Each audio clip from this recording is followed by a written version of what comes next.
pessoal, sejam bem-vindos à nossa sala de aula virtual. O tema da aula de filosofia de hoje é filosofia socrática. Mas antes de começarmos, gostaria de perguntar uma coisa. Até onde vocês iriam para defender uma ideia? Muitos personagens reais ou fictícios da filosofia, da história, dos quadrinhos sofreram graves consequências por defender o seu ideal de verdade, a sua virtude e aquilo que eles achavam que era certo. Um deles é o V de Vingança, é um quadrinho de Alan Moore que virou filme.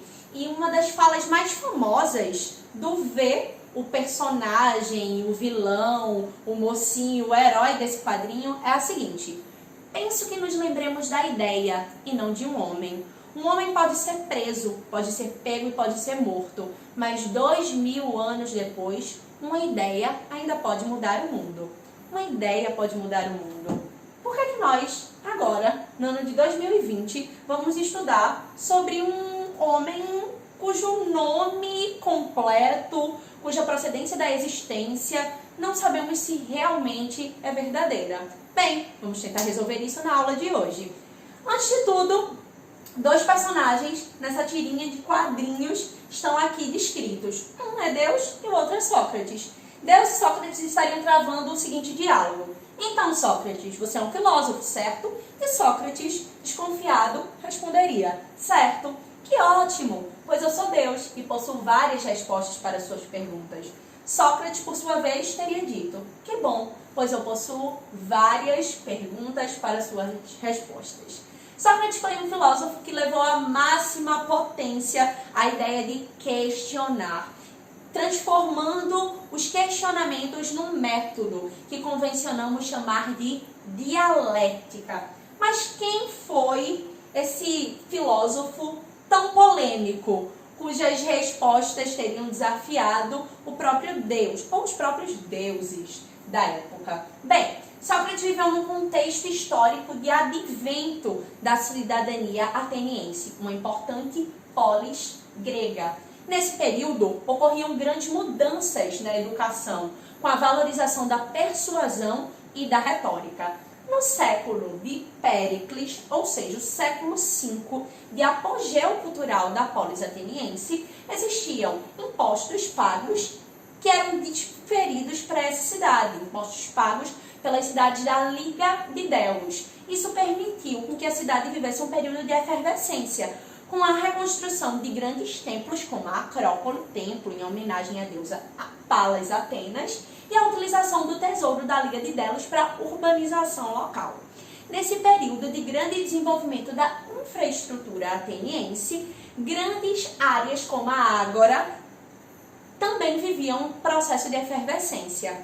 Dentro da Ágora, o centro de discussão das cidades, ouvia-se aqueles cidadãos que possuíam a maior eloquência, a maior retórica, que se destacavam na multidão. Então começa-se a valorizar, muito mais do que o homem forte, o homem soldado e guerreiro, aquele homem que tem a dialética, tem a possibilidade de dialogar de forma efetiva com os outros e que tem a possibilidade de argumentar à altura. Então se destaca na multidão um indivíduo com um alto grau de intelectualidade e capaz de falar bem e falar em público. Antes do século V, para os aristocratas, o ideal de personalidade apregoava o homem bom, belo e guerreiro, fortalecendo os aspectos físicos. Com o advento do comércio, nas cidades-estados, outras classes buscavam maior representatividade. Isso denotou uma necessidade do homem conhecer as suas próprias potencialidades, dessa vez na esfera intelectual. Consiste na tentativa de fortalecer esse âmbito o desenvolvimento de atributos como a retórica, a lógica, a argumentação, o bem falar e o bem responder. Sócrates vai viver nesse contexto. Um homem comum, filho de uma parteira, que provavelmente viveu entre 470 e 399 antes da era cristã. Considerações importantes precisam ser feitas sobre esse filósofo e seus pressupostos. Ele pertence ao segundo período da filosofia antiga, conhecido como socrático, clássico ou antropológico. Antropológico, da derivação antropo, homem, lógico, razão. Então, a ideia central do pensamento socrático é colocar o homem no centro da discussão, suas virtudes, seus questionamentos, não mais a natureza. Enquanto o primeiro período é denominado filosofia naturalista, esse segundo período, que se abre a partir do advento das ideias de Sócrates, é conhecido como período socrático. Dentro da categoria filósofos socráticos, vão se destacar também o Platão e o Aristóteles. Ele é considerado pela história da filosofia como o maior dos filósofos e também como um indivíduo de padrão ético inquestionável, porque, assim como o V dos quadrinhos do Alan Moore teve um final trágico ao defender suas ideias, também Sócrates vai vivenciar algo parecido, sendo condenado à morte, ao autoenvenenamento por cicuta pelo tribunal ateniense, condenado por subverter os princípios da cidadania e por incutir valores negativos na juventude ateniense. Então ele vai morrer como um pária à vista da cidade, mas ele morre defendendo os princípios éticos que lhes eram tão caros. Por isso ele é entendido como o maior dos filósofos e como parâmetro no sentido do desenvolvimento da ética. Ele é considerado, ao lado de Platão e Aristóteles, o maior adversário dos sofistas. Os sofistas eram indivíduos que, por carreira, eram pagos, eram os primeiros professores particulares da história. Eles eram pagos para ensinar os indivíduos a bem falar, a falar bem, a falar bonito em público. Enquanto os sofistas ensinavam o bem falar, Sócrates pregava o ensinar o correto. Enquanto Sócrates defendia a busca pela verdade, os sofistas, como Protágoras de Abdera, por exemplo, defendiam a ideia de que tudo poderia ser dito, desde que fosse falado com eloquência, com doçura, com acalento. Então, enquanto uns defendiam o bem falar, Sócrates e os outros filósofos antropológicos vão defender a busca pela verdade, a busca pelo certo, pelo bem, pelo bom. Sócrates deduz que a sabedoria é resultado da percepção da própria ignorância. Então, dentro da filosofia socrática, o conceito de verdade não é algo fechado. Embora ele tenha morrido defendendo a sua verdade, ele vai entender que o homem deve buscar a verdade como um indivíduo que está sempre em construção. Entre as máximas da filosofia socrática estão a frase "só sei que nada sei". Ou seja, embora defendesse a busca pela verdade, ele trabalhava com a ideia de que a verdade era algo que precisava ser construído e que estava dentro de cada indivíduo. E que todo indivíduo, independente do contexto social em que ele vivesse, tinha sim a possibilidade de chegar dentro de si a uma verdade do que era bom, do que era ético, do que era belo. E é exatamente isso que vai acabar quebrando as bases da ideia de cidadão ateniense. Quando estudamos sobre a Grécia Antiga, nós percebemos que o ideal de cidadania grego é um ideal de cidadania que é limitador. O cidadão ateniense é o homem maior de 21 anos, filho de pai ateniense. Esse é o indivíduo que participa ativamente da polis. Ao dizer que todo indivíduo dentro de si tem a capacidade de saber, tem a verdade dentro de si, só precisa vivenciar aquilo que ele chama de maiêutica, ou parto das ideias, colocar a ideia para fora, ele está dizendo que não é só o cidadão, o filho de pai ateniense, o homem de 21 anos que vai poder chegar a isso, mas todo e qualquer indivíduo que passe por um processo de autoconhecimento. Então isso vai rachar as bases da elite ateniense, que vai começar a ver em Sócrates um inimigo público. Então, na defesa de que a verdade está dentro de cada indivíduo, ele vai criar um método baseado no diálogo, na conversa. Diálogo, dialética. Do diálogo entre dois indivíduos seria efetivado o parto do conhecimento, a atividade da mãe, a maiêutica. Então, o método de Sócrates, o questionar, o perguntar, o dialogar, nós conhecemos como dialética. E o resultado da dialética nós chamamos de maiêutica, o trabalho da mãe, o parto das ideias. E de onde é que Sócrates vai tirar essa ideia de que o processo de conhecer se dá como o trabalho de uma mãe, o parto? A mãe do próprio Sócrates era parteira. Então, numa alusão ao trabalho sobre o qual a mãe dele sustentou a família, ele vai dizer que o resultado do processo do diálogo, do autoconhecimento, da busca do conhecer, é a maiêutica. Então, temos aí o método dialético e a maiêutica como resultado do mesmo. Considerações importantes continuam no contexto do entendimento da figura de Sócrates. A frase que eu mencionei, o só sei que nada sei, uma necessidade do homem buscar a verdade, seria um trecho de um diálogo de Sócrates com o oráculo de Delfos. Sócrates teria buscado, dentro da Grécia, um homem sábio para que ele pudesse, através desse homem, conhecer coisas novas. E ele procurou por toda Atenas até chegar ao oráculo de Delfos. Um oráculo era alguém que tinha um contato com os deuses, né? Deuses como Apolo, que eram entendidos como Deus da sabedoria. E lá nesse oráculo ele teria perguntado quem era o homem mais sábio, e o oráculo teria dito que era o próprio Sócrates. Em resposta a isso, Sócrates teria dito a máxima só sei que nada sei. E essa máxima reconhece o seu trabalho ainda hoje. Considerado pelo oráculo de Delfos, principal templo erigido em homenagem a Apolo, deus da razão, que se manifesta por meio da sacerdotisa Pítia ou Síbila, o mais sábio dos homens, cuja afirmação é testemunhada por Querofonte e apresentado na Bulé, tribunal grego, na defesa de Sócrates. Entretanto, a alcunha de mais sábio dos homens não foi capaz de salvá-lo da sua tão deplorável pena. Acredita-se que Sócrates pensava que o deus Apolo lhe deu uma missão, que seria questionar o homem que toma opiniões como conhecimento verdadeiro. Ou seja, buscar nas verdades falseadas a premissa para chegar a uma verdade intrínseca, a uma verdade que seria trabalhada por meio do método dialético.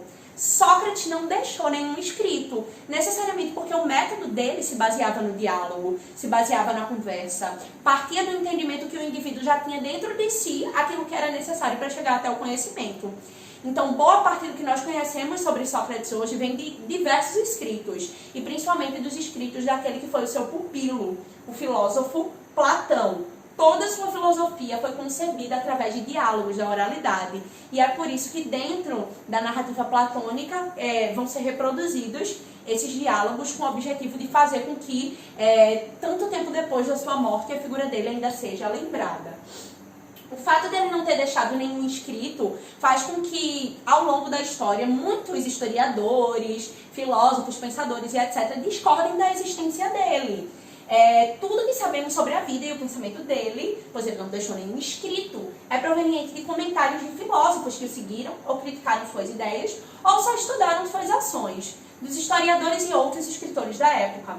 As principais fontes sobre o assunto em questão são de seus dois mais importantes discípulos, Xenofonte e Platão, além de Aristófanes, que escrevia peças de teatro grego, escritor de teatro e dramaturgo, que satirizava os sofistas em suas comédias, onde Sócrates é o personagem de uma delas. Pelo fato dele aparecer tanto ligado a filósofos quanto ligado a dramaturgos, e cada um deles tem uma perspectiva diferente sobre Sócrates, a gente vai ter diversos discursos que não vão convergir, que vão divergir sobre a personalidade dele. Então isso vai gerar uma dúvida na cabeça de muitos indivíduos a respeito de Sócrates. Bem, eu costumo dizer que a existência ou não de Sócrates, ela é algo que vai ficar a critério do indivíduo, do leitor, do intelectual e etc. Porque não importa a pessoa, não importa a figura de Sócrates, não importa como era o exterior, o visual dele, o fenótipo de Sócrates. O que importa são as ideias que foram construídas por esse personagem ao longo da história. O importante é que as ideias dele, 2000 anos depois, ainda podem aguçar a curiosidade dos indivíduos. E assim como Alan Moore disse, as ideias não morrem, as ideias ainda podem mudar o mundo. Então, independente desse discurso sobre a existência ou não de um Sócrates real, um Sócrates de carne e osso, as ideias dele ainda têm uma relevância gigantesca. Tanto é que ele é um marco divisor de dois períodos da história da filosofia. A filosofia naturalista e a filosofia antropológica ou socrática, que leva o seu nome. Então, cada um dos indivíduos, ao longo dos seus escritos, da dramaturgia, da filosofia, vai ter uma perspectiva sobre Sócrates. O Aristófanes vai ter uma visão negativa, que afirma ser Sócrates um tipo de pensador perigoso, porque ele podia incutir na cabeça da juventude questionamentos sobre a política. E desde quando fazer com que a juventude questione é algo deplorável, é algo digno de prisão? Xenofonte dizia que Sócrates tinha uma visão neutra, que afirma que ele era um homem moralista e convencional. Já Platão vai ter uma visão bem positiva sobre o seu mestre, afirmando ser Sócrates um modelo ideal de cidadão da polis. Então, Platão fica conhecido pela escrita dos diálogos socráticos. Ele escreveu mais de 70 manuscritos sobre Sócrates e acaba sendo que o Platão é a nossa principal fonte de discussão a respeito desse filósofo. Quais eram os principais objetivos da filosofia da personalidade de Sócrates? Bem, o pensamento de Sócrates relacionava dois conceitos fundamentais. São eles a teoria do conhecimento, que nós chamamos de epistemologia, e a ética, pois conhecer a verdade teria como consequência inevitável a ação moral. Se você conhece a verdade, você vai agir de acordo com ele, na perspectiva socrática. Se você conhece a verdade, você terá uma atitude virtuosa, justa e correta. Logo, para ele, a virtude, entendida como a ação do bem, e a verdade, o conhecimento do bem, estariam intimamente ligados, seriam inseparáveis, pois a primeira, agir conforme o bem, é fruto da segunda, pensar o que é o bem. O objeto de estudo da teoria do conhecimento tem como ideia central a compreensão de qual é o que é o conhecimento verdadeiro. E Sócrates chega à conclusão de que o conhecimento verdadeiro é aquele gestado pelo próprio homem. Não é o da convenção, é o do indivíduo, em especial, que chega por meio da dialética e que nasce através da maiêutica. E para ele a ética tem como objeto de estudo descobrir o que é a ação moral. Na filosofia socrática, o objetivo da teoria do conhecimento é fazer com que os homens adquiram, a partir da razão, o conhecimento do que é em si, isso é, da substância, a essência dos seres de verdade. Essência é um termo muito característico dos diálogos de Sócrates e que vai ser adaptado na filosofia platônica. Essência e, posteriormente, alma. Então, o objetivo da teoria do conhecimento seria levar o homem a conhecer a essência dos seres, a conhecer a verdade.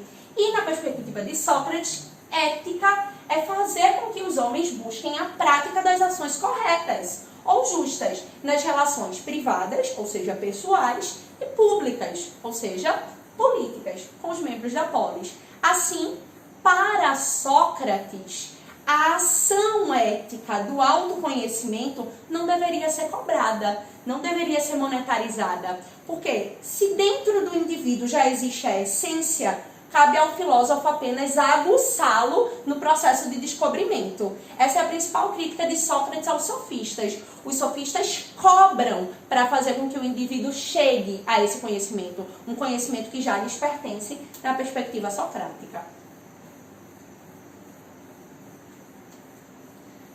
Para Sócrates, a razão, ou seja, o saber, está a serviço da ação, fazer. Para ele, se você conhece a verdade, você vai agir com virtude. A filosofia socrática, nesse contexto, busca estabelecer uma relação direta entre a teoria do conhecimento, a verdade, e a ética, ou seja, a moral, cuja interdependência decide os rumos políticos da polis, da cidade. Ou seja, homens que se conhecem, que conhecem a verdade, tomarão, no contexto da política, decisões acertadas, decisões virtuosas. Então, Sócrates entendia que o processo de conhecimento da verdade era a condição de existência, a condição sem a qual não o indivíduo poderia agir virtuosamente na polis. Para facilitar a compreensão dos conceitos socráticos, cuja finalidade é o entendimento das possíveis interpretações desse filósofo, iremos pedagogicamente dividir o seu pensamento em 3 partes, deixando claro que existem divergências sobre o tema. As 3 partes são exortação, ironia e maiêutica. A gente chama ironia também de aporia. Exortação significa o processo de entendimento do homem de que a verdade que ele conhece não é satisfatória. Exortar é reclamar, repreender o indivíduo de que na sua apatia ele aceita como verdade aquilo que não é algo que vem de dentro dele.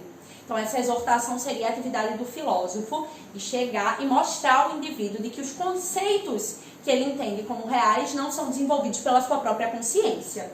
Posteriormente, a ironia. Eu costumo dizer que Sócrates era um daqueles filósofos, daqueles indivíduos chatos, que perguntam bastante. Então ele fazia perguntas, o método dialético dele estava baseado na ideia de perguntar ao indivíduo, tanto quanto fosse possível, para que ele entendesse que ele precisava descobrir mais sobre um assunto. E uma dessas ferramentas era a ironia. Posterior à ironia, o indivíduo, na busca por responder aquela pergunta que lhe machucara o âmago, chegaria ao conhecimento verdadeiro. Teria o parto das ideias, ou seja, a maiêutica. Atenção para uma coisa, essa atividade aqui estaria ligado à busca de conceitos que valorizassem o bem, o bom ou o belo. Esses três conceitos são as produções da epistemologia filosófica, que os homens definem como conceito, verdade, razão ou logos. A atividade de Sócrates era uma atividade extremamente racional, era um método racional que estava baseado em partes específicas, em fases específicas. Então é um método que parte da exortação, passa pela ironia ou aporia e tem como resultado o parto das ideias, a maiêutica. Então, embora Sócrates vai evocar conceitos muito caros ao nosso falar cotidiano, como verdade, beleza, bondade, etc., para garantir o alcance desses conceitos, ele tem um método específico, é um método lógico, é um método filosófico, tá? É um método desenvolvido à medida que o filósofo, nas suas andanças, nas suas atividades diárias de questionar, de perguntar, de observar o ambiente ao seu redor, desenvolveu como método efetivo de desenvolvimento filosófico. Trocando em miúdos, na primeira parte, a exortação. Sócrates convidava o seu interlocutor com o intuito de iniciar um diálogo. Vale ressaltar que o mesmo costuma ocorrer após a emissão de um juízo de valor qualquer ou a conclusão do interlocutor. Então, essa parte da exortação se dá por meio da oralidade. O interlocutor podia ser um cidadão, um escravo, um sofista, um meteco. Sócrates é descrito em muitas obras de arte, em muitas obras de dramaturgia e etc., como um indivíduo que buscava sempre dialogar. Daí, essa ligação dele com a oralidade justificar a ausência de escritos. Segunda parte da filosofia socrática seria a ironia, que tem como finalidade destruir os preconceitos que não passam de opiniões baseadas nos sentidos. Quando a gente fala em preconceito aqui, a gente está falando de noções preconcebidas, noções acatadas como verdade sem necessariamente passar por uma via de reflexão. Para tanto, Sócrates, diante do oponente, que se diz conhecedor de determinado assunto, afirma inicialmente nada saber e, com hábeis perguntas, demonstra as certezas até o outro reconhecer a própria ignorância, através da refutação. Mas como ocorre a refutação? Sócrates conduz seu interlocutor num estado de aporia, do grego poros tampados, que significa pergunta sem resposta, ou dificuldade de ordem racional decorrente de um único raciocínio. Nesse contexto, ironia significa perguntar, questionar, interrogar ou indagar, e refutação, refutar algo ou alguma coisa, é mostrar que os conceitos do outro são infundados ou falhos. Seria essa refutação que levaria o indivíduo a buscar em si o conhecimento da verdade, ou seja, vivenciar o parto da ideia. A palavra maiêutica tem esse significado, dar luz a ideias novas buscando a verdade. Tem como objetivo construir ou ajudar a construir a definição dos conceitos, de modo que esses sejam